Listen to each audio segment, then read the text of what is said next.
is a Bramble Jam podcast. Hi, I'm Bran, and I love Hallmark movies. I'm Dan. I despise Hallmark movies. I'm Wes. I'm in all of them. And this is the Deck the Hallmark podcast.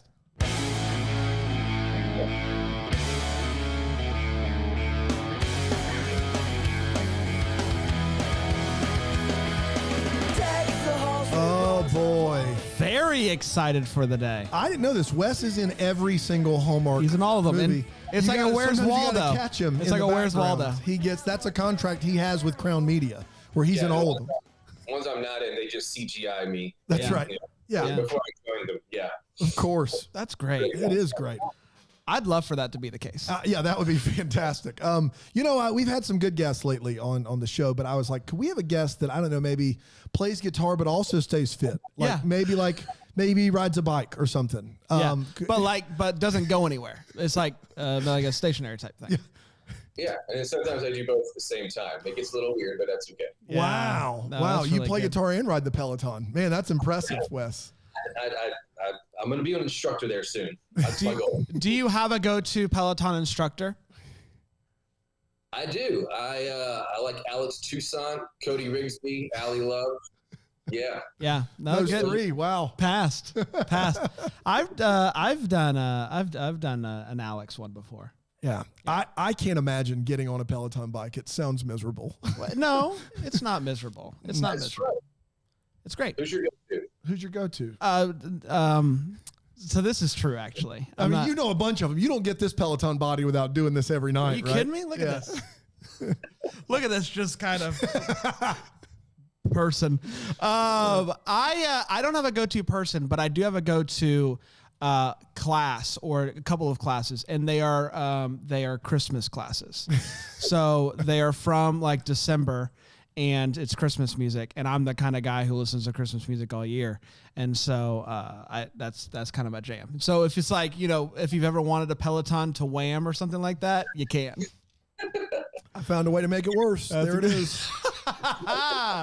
Yeah. Wes, thanks so much for joining us, man. It's been a long time coming, and we're very excited to dive in. But let's start before Hallmark, before the Peloton, before the guitars. You were a child. And I want to know what it was like. What was little Wes like? And when did you first start getting interested in acting as a kiddo? I really didn't get interested in it until around my junior year at LSU. I'm from Baton Rouge. I went to LSU, and I was majoring in general studies, just a little bit of everything, and I started taking theater classes. And I just really started to enjoy the process. I was playing in a band that we started, and we kind of accidentally became, I don't want to say successful. That's too much, but we were doing well, and we did well for several years. What was the name of the band? I played in a couple of them, but the band that lasted the longest was called Anomaly. And we played all over the South, and I just really knew at that moment I didn't want a regular job. So I moved the band to LA. I started, I ended up making theater a part of my major. I booked my first role in Glory Road out of New Orleans. And then we moved the band to LA. Band kind of fell apart. And then I moved to Nova Scotia to do my first gig. And that's kind of where it all started. So you didn't really do any acting like in high school, grade school, elementary school, middle school, none of that? I did not. I was into sports a lot, but no one in my family was an actor or per se. So yeah. Before we have obviously all acting questions here, but the number of times from Baton Rouge you've heard, let's just say, how many times a week is it played? Garth Brooks calling Baton Rouge on the radio. I'm just curious. It's my favorite Garth Brooks song. A lot. It's really it's the best at LSU football games on Saturday night. Oh yeah, they'll blare that all the time. Well, I'm a big Clemson fan, so we have to argue about Death Valleys. I mean, we can do it later, but we have to argue about Death Valleys at some point along the way. And there is that recent game where LSU took us to the woodshed, and we don't have to talk about it. But congrats on the national championship. Thank you. Yeah. Go ahead. That was the last one until college football no longer existed. That's right. Yeah, and I could have a full breakdown for you about why we were playing press man coverage against Joe Burrow, but I don't think our listeners want to hear it. So we can do acting stuff instead, I guess. Go acting. So you fall into this a little bit. You booked Glory Road before you moved to LA. Like that's a feature film. Josh Lucas is the lead, basketball movie, famous story, a movie that did well at the box office. How'd you get that role? Like at what point were you auditioning in Louisiana before you moved out to California? Yeah, so this summer between my junior and senior year, I actually moved to Los Angeles for 2 months, but I was on I actually had a scholarship to LSU, and so the base of my scholarship was I couldn't miss a semester. So I took that summer, moved to LA just to even make sure I would like it. And during that summer, I got a manager and an agent, but told them I wanted to go back and finish my senior year and get my degree.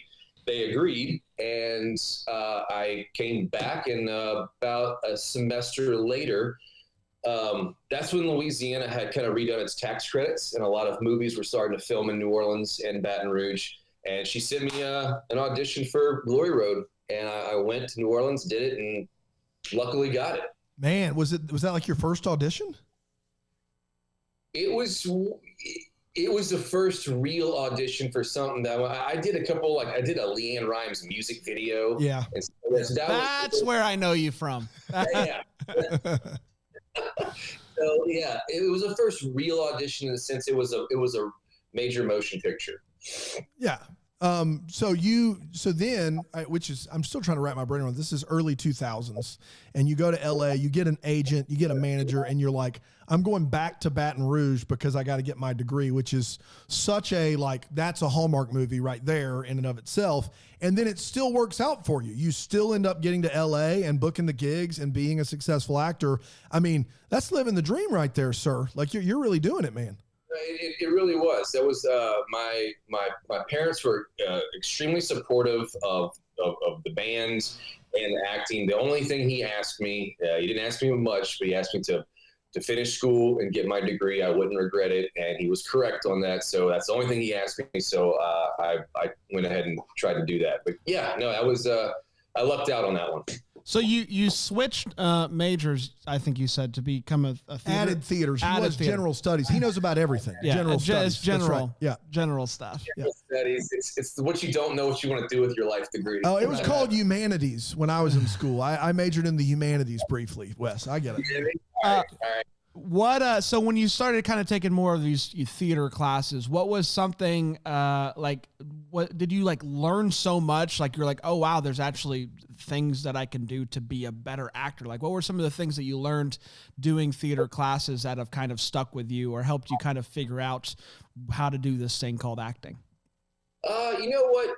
The theater classes, I would say, this is going to sound kind of weird, but there's no better class than actually getting on set and learning from the real professionals. Like when I booked Glory Road to watch Josh Lucas and Derek Luke and John Voight and see how they work. I mean, I don't think there's any class that can teach you how a film set works, how the actors conduct themselves, how they prepare for roles. So there's nothing like experience, you know. And when I moved to LA, almost as soon as I moved there, I got Beach Girls, which was a Lifetime series with Rob Lowe, and that was the first time I actually ever got on a plane to go to, you know, be on a job for, I think we were there for probably 6 months. So the experience in the class is just, and they aren't hand in hand, you know. And theater's a lot different than television and TV acting. So. Oh yeah. Now in Glory Road, and we can't do this with every one of your credits, unfortunately, because I would love to, but you had to play Pat Riley in Glory Road. That's not a nobody, Wes. Pat Riley is just a world famous basketball coach. There's a lot there. I mean, you've not acted really. Is how intimidating is that to know? I mean, and in the movie, he's not portrayed super great. So what all went through your head as a brand new actor going, I got to play a legend? Well, he showed up too. Really? Yeah, he showed up to a couple of days on set, and I had never seen anything like it. I always described it. When he came on the set, it was like the old westerns where the guy walked in the bars and those doors started swinging, everything just stopped. Wow. He was a very intimidating man. I didn't realize how big he was, to be honest with you. I'm 6'3", and he had a good couple inches on me. I'm not sure how tall he is, but he was completely intimidating, but a really cool guy. But there was a lot of first-time guys on there. So the team we played on, Texas Western, and then when we played Kentucky, those guys on the Kentucky team, they were all like semi-professional basketball players. They weren't actors. Wow. So, and it was kind of ironic that the team that won was probably the team that was the least talented in basketball. But we had a lot of first-time guys. I know the guy who directed it was James Gardner, who was a big commercial director, but this was his first feature. So there was a lot of first times on that whole set. So it was a big production. So in the same year that Glory Road is released, you also are in the other probably biggest sports movie of that year for sure, We Are Marshall, directed by McG, starring Matthew McConaughey, Ian McShane. I mean, these are some serious, this is the big time here. Like, what are you, out of the gate, this is not normally, when we do interviews like this, it normally is like, 3 CSI. Well, what's next is great. Is there's CSI. CSI Miami right after it. It had to happen. Yeah. It had to happen. Yeah. CSI's in. Yeah, but like, what's it like to just book these two right out of the gate? I mean, these are 2 feature films. You're watching yourself on the big screen, like right away.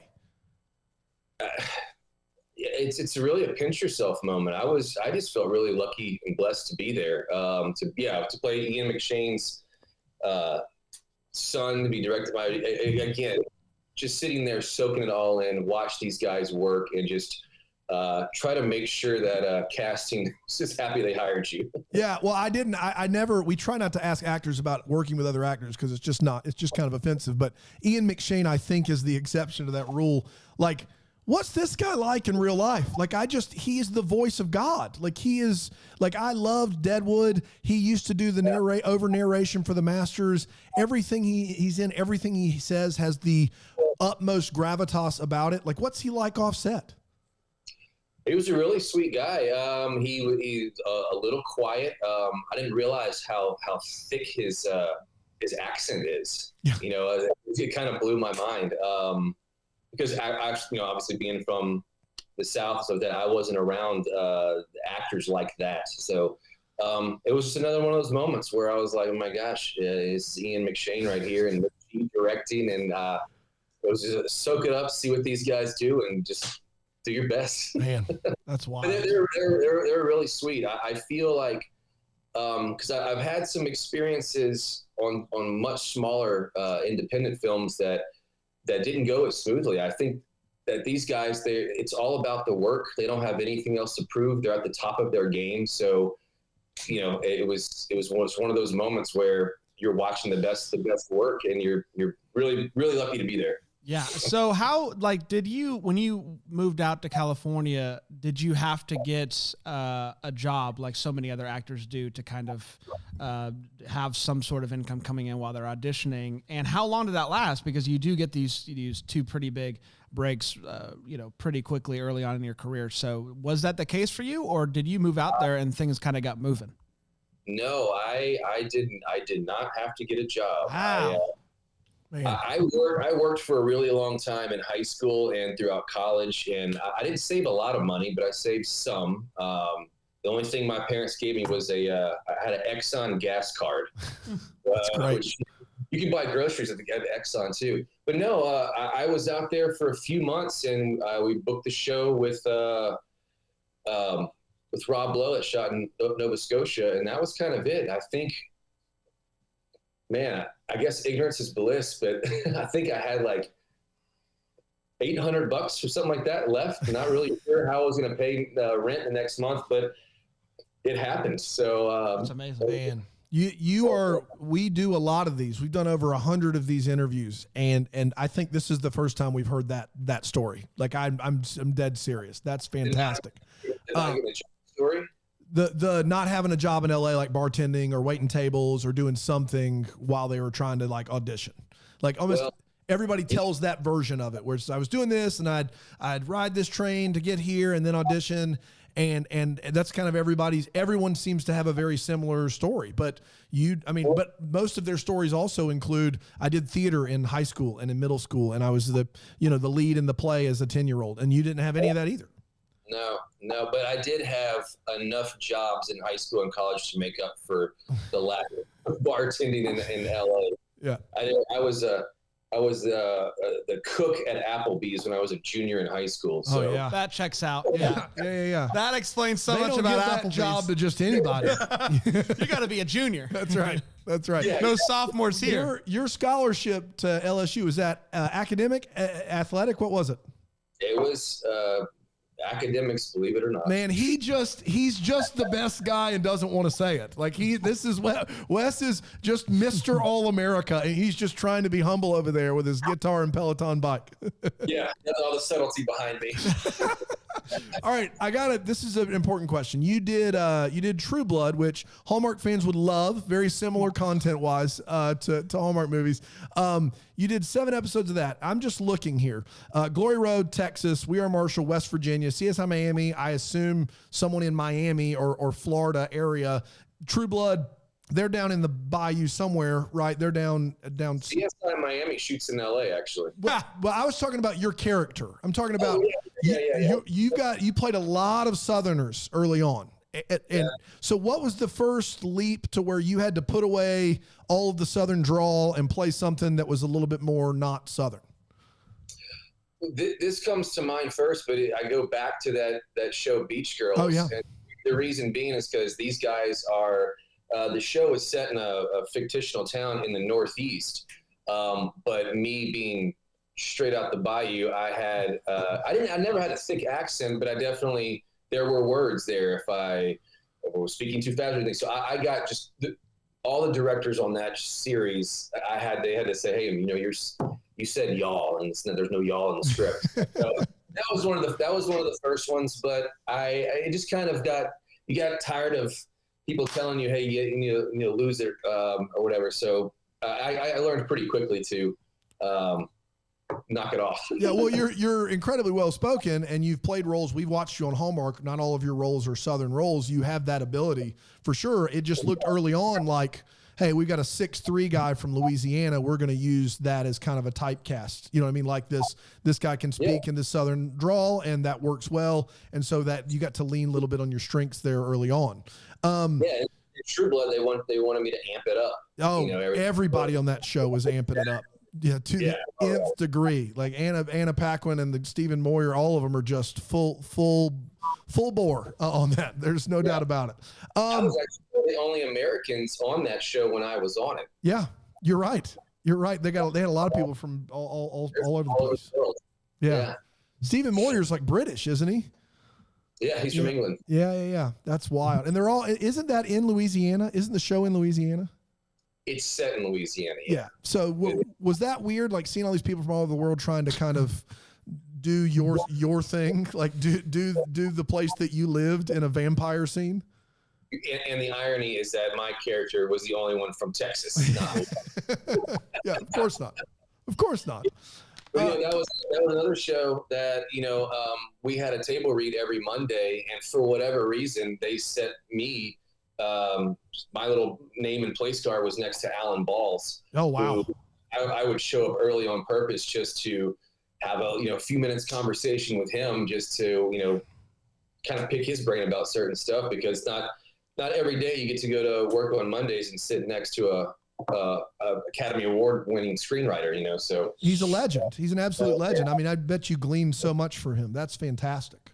It seems like it just comes up roses for you, at least as an actor. Is there a memorably bad audition? An audition where you left and you went, oh boy, I think that is not, I'm not getting that job. Hundreds. I remember one in particular. It was for a pilot that it didn't get picked up, but that wasn't the point. I went in thinking I was going into a room with just, a producer and a director. I walked into the room. There's probably 30 something people in there. And I got so nervous, I clammed up, and I think I forgot every word. So I pretty much just walked out and be like, well, I didn't get that one. Thanks for your time. I'll see myself out. Oh, I love that. Your career has done, you've had a lot of TV stuff. You've had a lot of, feature films kind of mixed in there. Is there kind of a type of role that you prefer, whether it be TV to movie, whether it be, shooting like with Hallmark 14 days and you're done, or a series where you're there for, like with the Beach Girls thing where it's 6 months? Like, what's kind of your preference? Like, if I could have a dream job, like this would be it in regards to filming.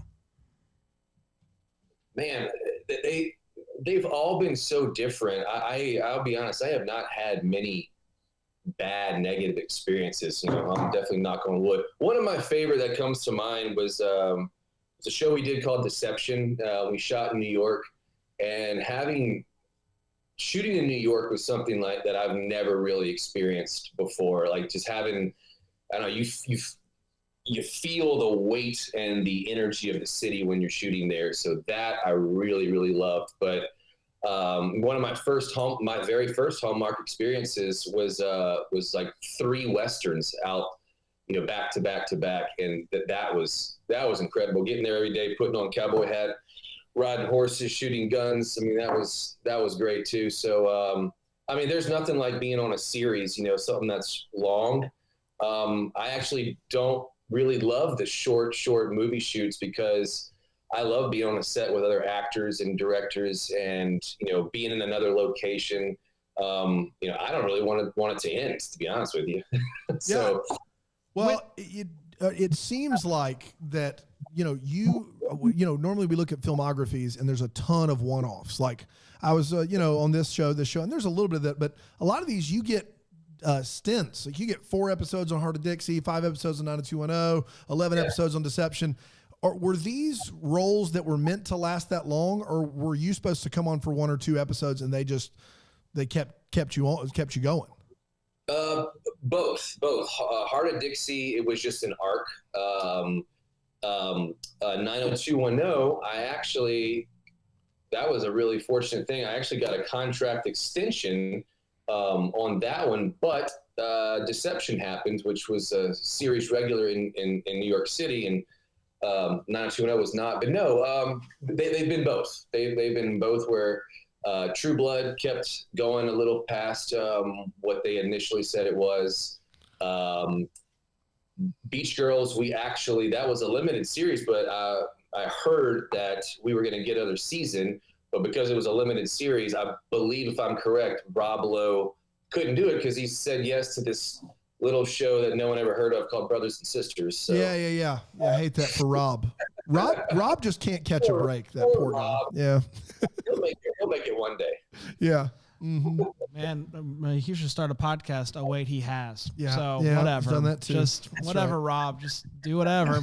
I find your filmography fascinating because you start in 0506 and until like 14, 15, it's boom, boom, boom, boom, boom, boom, boom, boom. And then you start doing Hallmark and it slows down. And I'm interested in, is that like these movies allow me to have a family and to have a semi-normal life? Like, is it a choice thing to where, the past 5 years, it's been, a handful of Hallmark movies. It's been a little bit slower. Like what do you attribute that to? What's that? The Hallmark? The Hallmark, but also just like you were going so hard for so long in the last few years. It's mainly been Hallmark, and like a kind of less roles. Is that kind of like Hallmark's allowed me to take less and be more, like a normal family? No. I mean, well, yeah, I guess it's yes and no.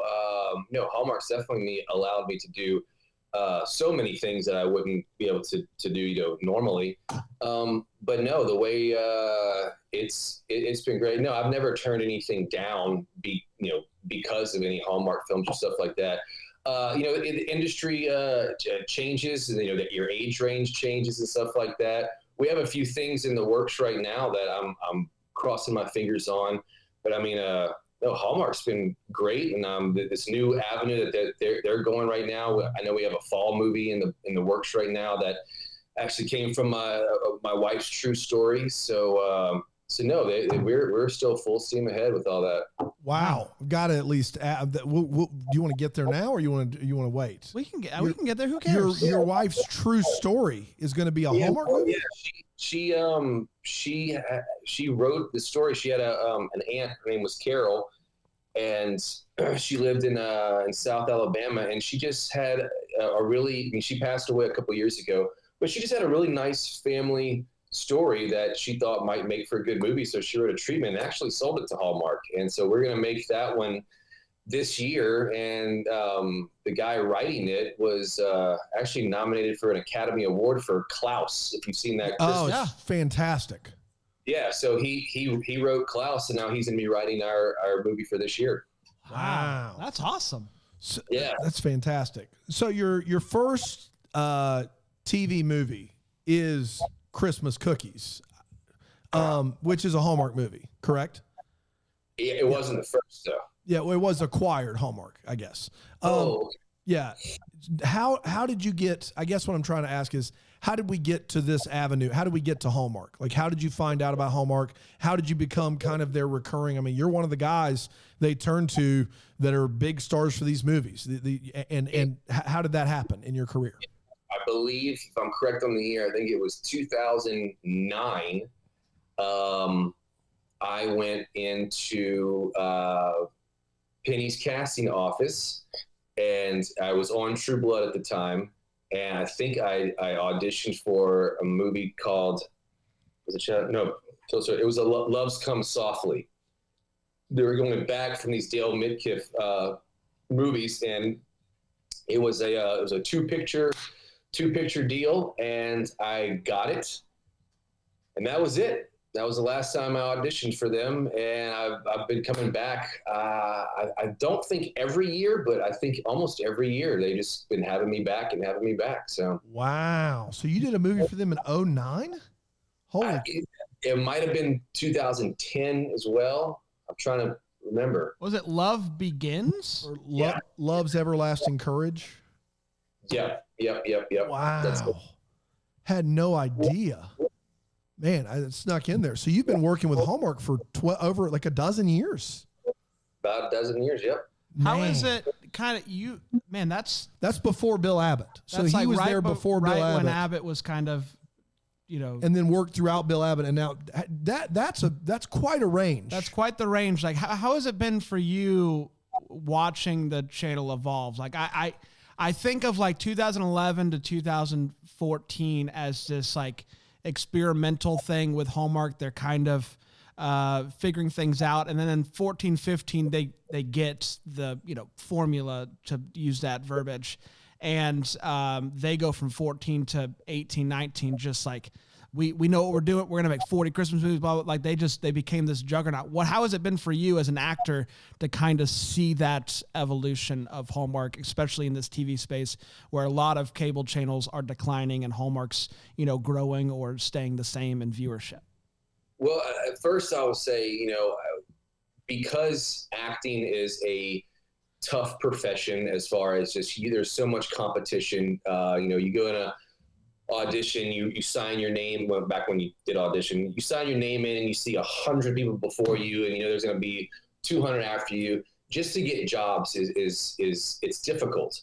The reason I'm saying that is it's so important as an actor to find a home, to find some kind of home base, whether it be a TV show, a network. Although I've never done a TV show or a series for them, I've always felt Hallmark to be a home, and I didn't know it was going to last as long as it did. I hope it lasts a dozen more years. But that's always been hugely appreciative of me, to be able to feel at home with them, to keep going back to working with them. But it's been really great, not only to see Hallmark evolve as a network as much as they have, but I've got friends within the network. I mean, I remember Randy Pope when I did my first movie with him. I think he was a line producer. Oh, wow. on the movie. Now he's one of the big guys here in LA. So, and just to watch a number of friends, their actors, directors, just grow and evolve, and to see where everyone within the company, it's just been great. And also, a point to what you said, there's so many networks that have been kind of going down, and Hallmark's they're getting bigger and bigger and bigger. And then where I'm really curious to see this new wave, after Mr. Abbott has gone, to see where that heads up. I want to talk about Graceland, and I want to talk about it like this first. Graceland was the highest rated Christmas movie in 2018. It's the 6th highest Christmas movie Hallmark's ever done. What? Seriously? Was it surprising to you? And it got a sequel. Was it surprising to you that was the one? Like from my point of view, I knew Kelly Pickled existed. I didn't know that she had this type of fan base. Do you think it was her, or was it the locale of Graceland? What do you attribute it to, I guess, is a good question, because it was a huge movie, biggest movie of 2018, and it was huge, and you got a sequel. Like, what do you attribute the success of that movie to? That's a great question. Man, I would like to say it's a little bit of everything. I think all the filmmakers involved, but it had a cool factor to it, man. It was at Graceland. It's Elvis Presley. It's got Kelly Pickler singing Elvis songs, and then you're gonna throw in Christmas on top of all that. I mean, it was a really great mesh of just a lot of different things. People worked really hard on that movie to make that happen. I remember where I was actually living in Connecticut at the time, and I remember a friend of mine who works in the New York office, she called me. She goes, "Hey, you sing a little and play the piano, right?" I said, "Yeah." She goes, "Okay, I'm gonna call you back." So I hung up. She calls me back. She goes, "All right, Christmas at Graceland with Kelly Pickled. You ready to do it?" And I was like, "What?" I was like, Kelly Pickled, because I didn't think I'd never seen her in anything, so I didn't know where they were going. Boy, I wonder why that is. And then I get the email that we're going to be doing all these Elvis songs and stuff like that. So I was like, it was just very, very different. So I'm happy it rated as well as it did. It's the last Hallmark movie, Dan, to get over 4 million. Wow. It's the last. It's 2018. Everybody wanted to show up to see if it really does snow in Graceland, Tennessee, Memphis, Tennessee. And, I think they're supposed, because of COVID, they were supposed to do another one. They did another. Yeah, they did another Christmas at Graceland with Adrian Grenier and another lead, a different lead. Like it was like a anthology. I believe there was supposed to be another one after that. Wow, man! And I thought Kelly and I were gonna have a cameo in it. I don't know if it's still gonna happen or not. I'm not sure. What was it? I mean, I have a couple. Had you visited Graceland before the movie? I was driving across country years ago, and we stopped and just peeked over the wall, but we didn't go in. So what was that like? What was it like to kind of, because you guys got to film in the Graceland Hotel and have all of that at your disposal, right? Yeah. I was the 7th person in history to get 7. Oh, and I'll also be the last to get to play his piano. Wow. Because after they did it, they put it in a museum. That's awesome. Come on. It was like John Stamos, Kid Rock. It was a random group of the 6 before.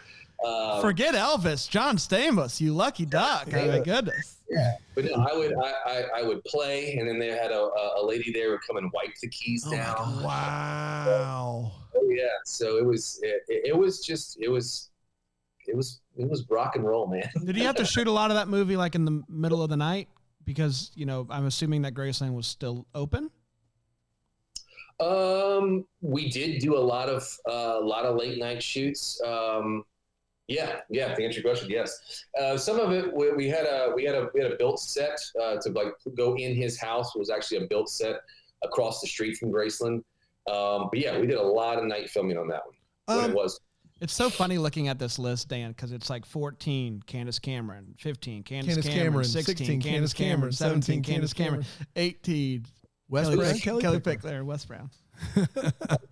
So speaking of Kelly Pickler, and I would be remiss if I didn't ask this, Wes, we occasionally give her a bit of a hard time on the program here. And to be fair, she's a singer, songwriter. She's not a trained actress.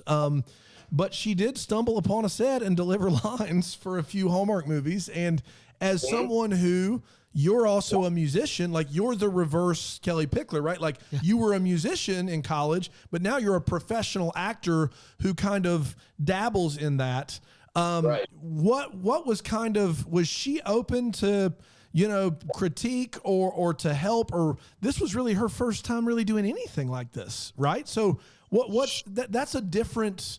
Usually I'm sure part of this is you get your script, you get your location, and you get your co-star. Like you get those things. You're like, okay, they've done this X number of times. So this is a different ballgame for everyone involved. What was that like? She was completely open to everything. Eric Close was he had directed, he was on Without a Trace for a while. I think he directed a couple episodes. This was his first TV feature, his first, full-length film. He did great dealing with everything that he had to deal with as far as, being a first-time director. But he and her worked great together. She was always open for not necessarily critique, but just trying things different ways. Yeah, she was always open for that. Yeah, it's good enough for me. And you got to go back to Graceland. That's right. You got to go back to Graceland. You get a sequel out of the deal. So that's a lot of fun. That's great. Which Hallmark movie, how about this? Let's get rid of the 09, 10, 11 stuff. Since in the modern Hallmark era, so since Christmas Cookies, since then, which one is your favorite or are you personally most proud of? Ooh, good question. I will have to probably say the Grace. I don't know. I really had I love the Graceland ones.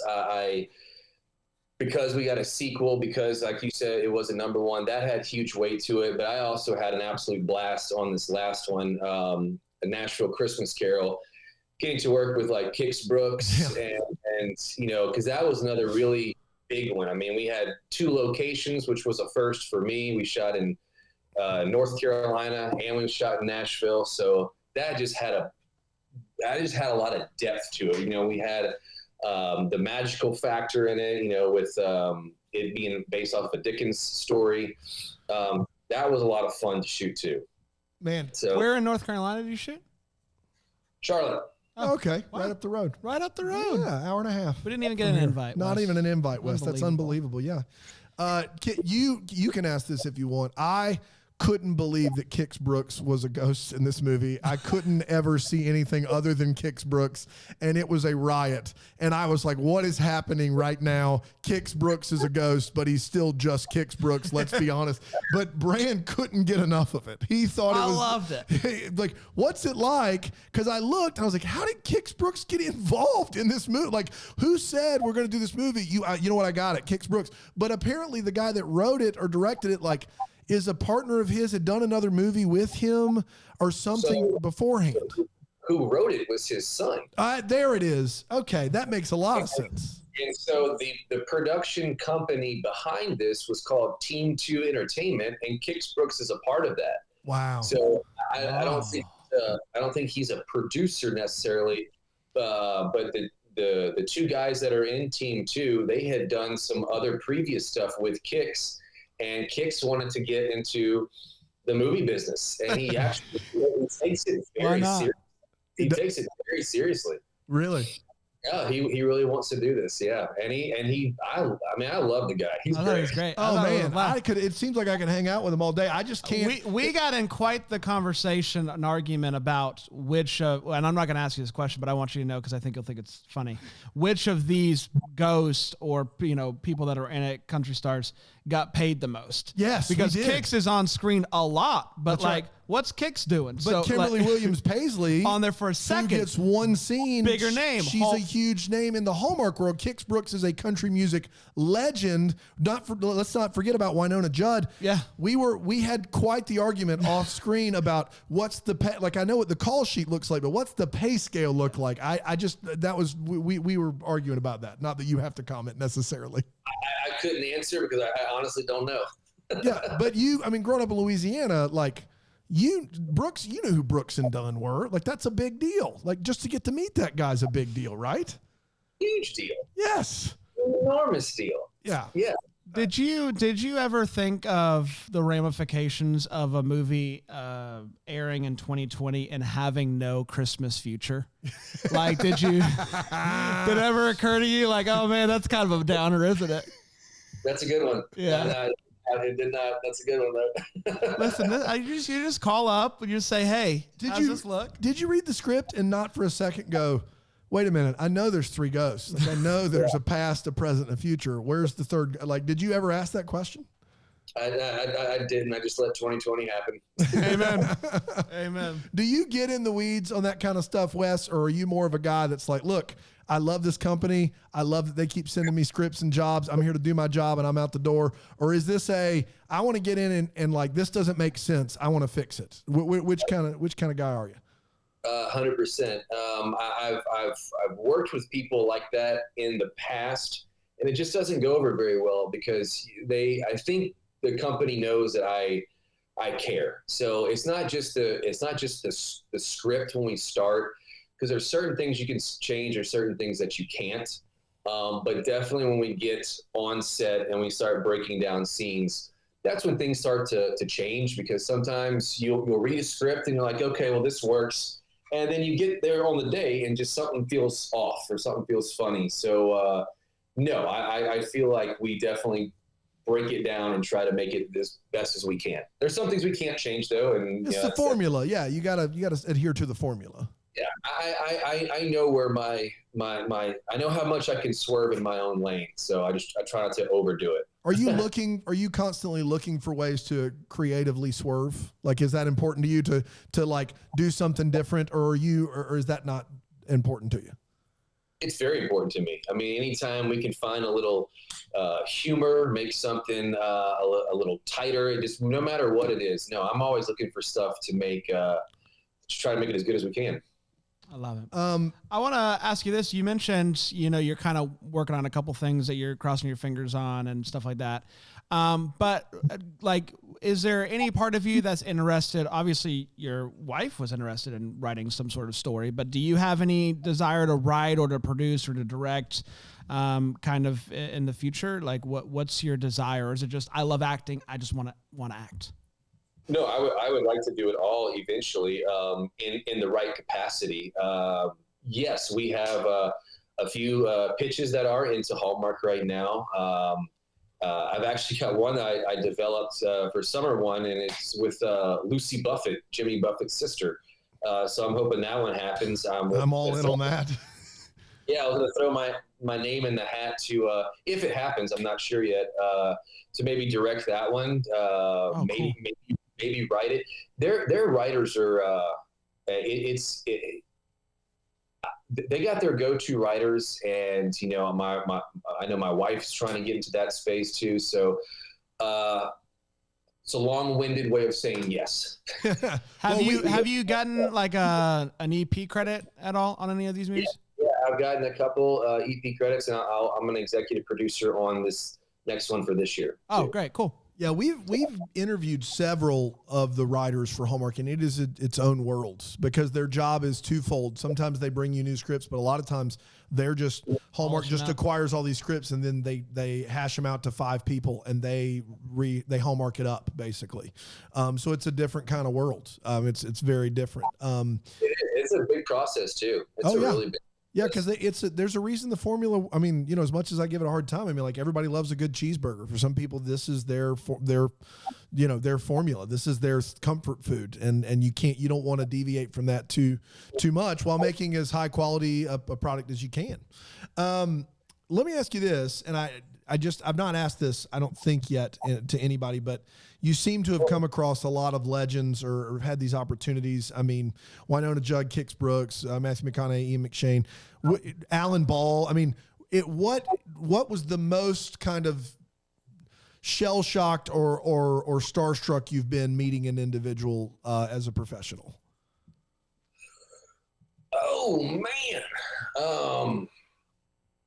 Look, being from Louisiana, Kix is going to be, it's going to be up there. I mean, I think if I read this correctly, I think they're the number one duo in the history of music, not country music, music. I can believe that. Yeah. That was pretty cool. This is one of those questions where we're going to hang up and I'm like, oh, I know what I should have said.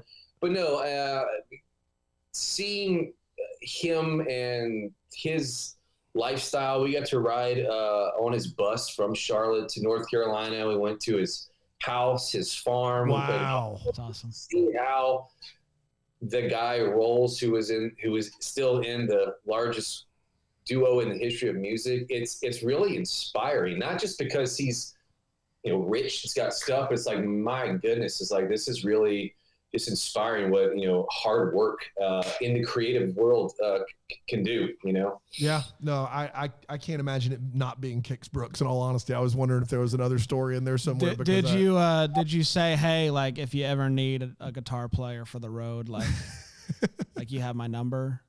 I pitched him Brooks and Brown, but there's that Ronnie guy. Yeah, Ronnie's okay, I guess. Get out of here, Ronnie.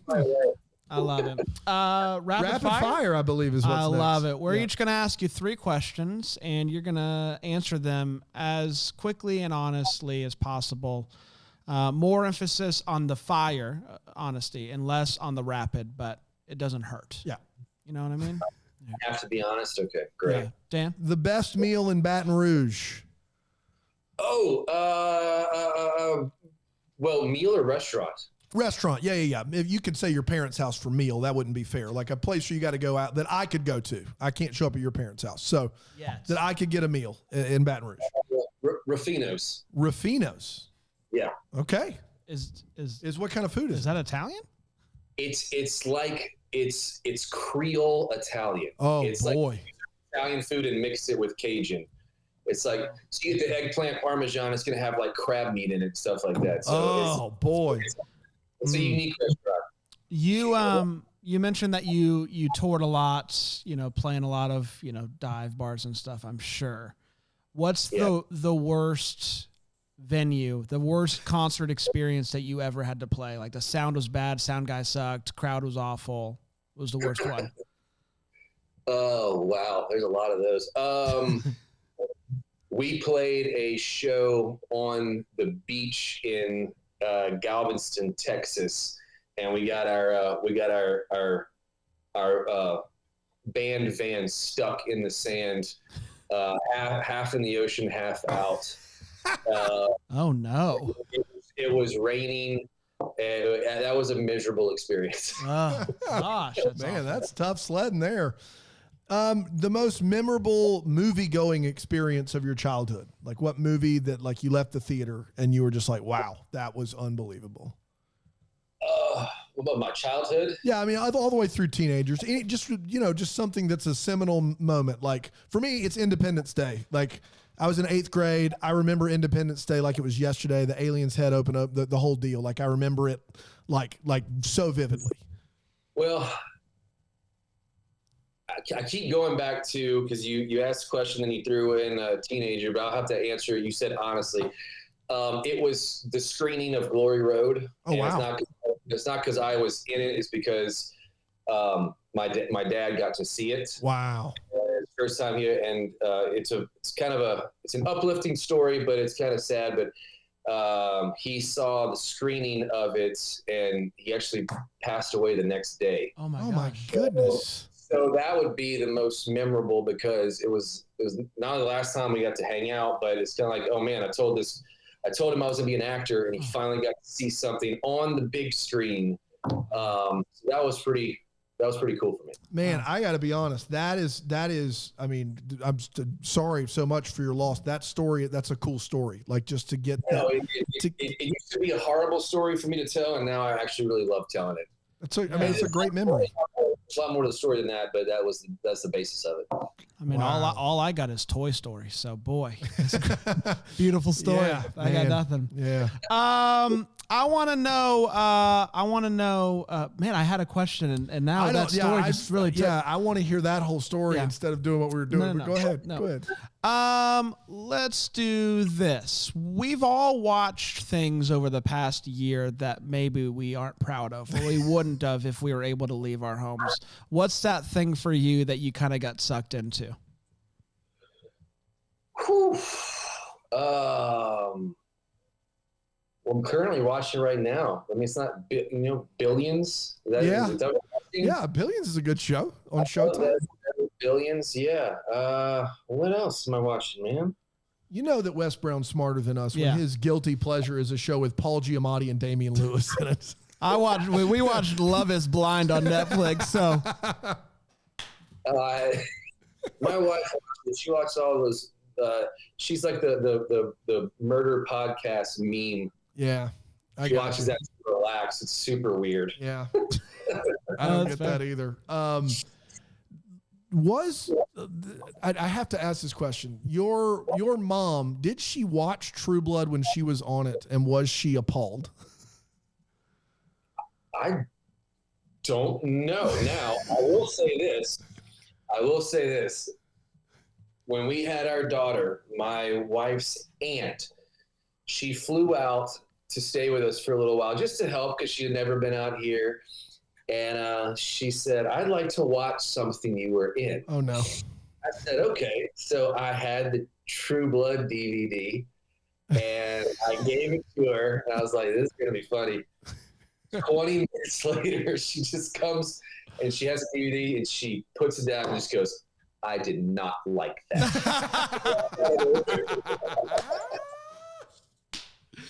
And you said that's fair. Fantastic. That's very fair. So how old is your daughter now? She's 11. Oh, wow. So she's going to end up stumbling upon True Blood at some point. They all do. I'm just saying. all do. Yeah.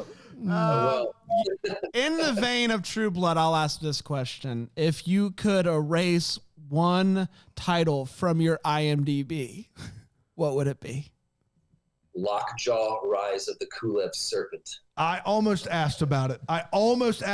Wes, and I felt like we were just running long.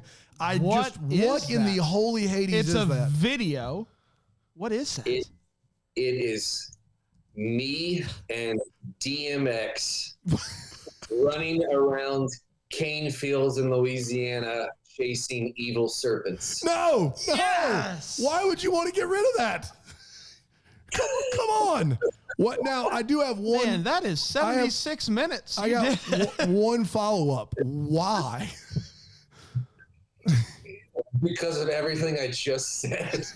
No. Why are you running around chasing serpents in the movie? Because they kind of paid me to do that. I'll read it. In the countryside, the boy Alan and his friend Becky steal a creepy wooden box with a powerful voodoo stick inside from his voodooistic neighbor. When the boy draws with the stick, his drunken father is attacked by a snake and vanishes. Years later, Alan and Becky are married to each other. While planting some flowers to celebrate the death of Alan's mother, Becky finds a box in the garden and she keeps the stick in her pocket. Meanwhile, 5 friends are traveling in a monster truck, drinking beer. The driver accidentally runs over Becky. Whoa! Didn't see it coming! But believes he hit an animal. When Alan witnesses the hit and run and sees his wife dead, he uses the stick, seeking revenge against the youngsters. That's a great movie! As you're reading that, to be fair, because I'm thinking about like the memories and stuff, there's nothing I would really erase. That's right. Whether it was good, bad, because even the bad experiences, which I was being honest, I don't have a lot of them. But even those are like learning experiences, It's like, oh, I worked on this and it wasn't great, or it didn't turn out good, or it's all been a good experience. I wouldn't really erase any of them. I mean, it's just hard. Like, I get it though, because you're sat, you come into the bar, you sidle up to the table and you go, I got Glory Road, I got We Are Marshall, and I got Lockjaw, Rise of the Kulev Serpent. It's beautiful, isn't it? It really is. But I mean, DMX, losing my mind out here. That is, I have to watch this movie. It's 76 minutes. I'm here for it, man. I don't know if it exists. I don't know where you could watch it. You don't have a copy you could lend us, Wes? I don't. Oh my gosh. Did we do it? We did it. We did it. Yeah. Wes, thank you so much, my friend. It's been so much fun. Can people follow you on the internet if they want to keep up with what you're up to? I got an Instagram. That's it though. Wes Brown 225. The 225 is Baton Rouge's area code. Yeah. Keeping it real. Calling Baton Rouge. That's what I'm talking about. Baton Rouge. That's right. You got to get Garth Brooks on one of your movies. That's what you got to do. I'm thinking another duo. Yeah, that would top Kix Brooks, right? If you met Garth. Whew. But meeting Garth would be incredible. That would be unreal. Yeah. Sometimes he does these Facebook lives on the regular, and if you ever just want to just smile, just turn him on. Like he's such a guy. Like he's just all over the place. Yeah, he just rambles. It's great. Love Garth. Thanks so much, Wes. Oh, go ahead. I remember we went and see. He did a 2-night show in Los Angeles for the firefighters here when we had those big fires, and there was the concert was so good it ended, and the new one was starting like an hour later. So I went and asked the security guard. I said, "Listen, man, where can I hide that I won't get in trouble?" And he goes, "Well, you can't do that, but I appreciate your honesty so much. I will tell you where I think there's about 5 tickets left." So we went to where he said there was, in fact, like 5 tickets left, bought 2 more tickets, and we watched the show again. And it was a completely different show an hour later. Whoa. My goodness. Oh, my goodness. That's a great story. And I think he played like 1 or 2 of the same songs, but it was a completely different show. He played an all new set, 2-hour set. Garth doesn't strike me as someone who would want to play the same song twice. Like I've always said he's the country music Billy Joel. Like Billy Joel does that thing in Madison Square Garden where he'll just take requests. He'll take requests until people want to leave. Like literally he'll do it for hours on end. And Garth he and his band are ready for every song. It doesn't matter. It's crazy. It was incredible. He is a true artist. Man. I love it. Wes, this has been so fun. We'll have you back on for sure. We'll do a Garth Brooks podcast. We'll do a Garth Wes Brooks is with joining you. us. Yeah. And we always end each episode by being the first to wish you a Merry Christmas. Merry Christmas. Deck the Hallmark is a Bramble Jam podcast recorded live in, that Greenville, South Carolina. Is produced by Brandon Gray. Set decor by Plum Haywood Mall. For more information on all Bramble Jam podcasts, you can go to bramblejampodcast.com. For more information on how to listen to Deck the Hallmark ad-free, you can go to bramblejamplus.com.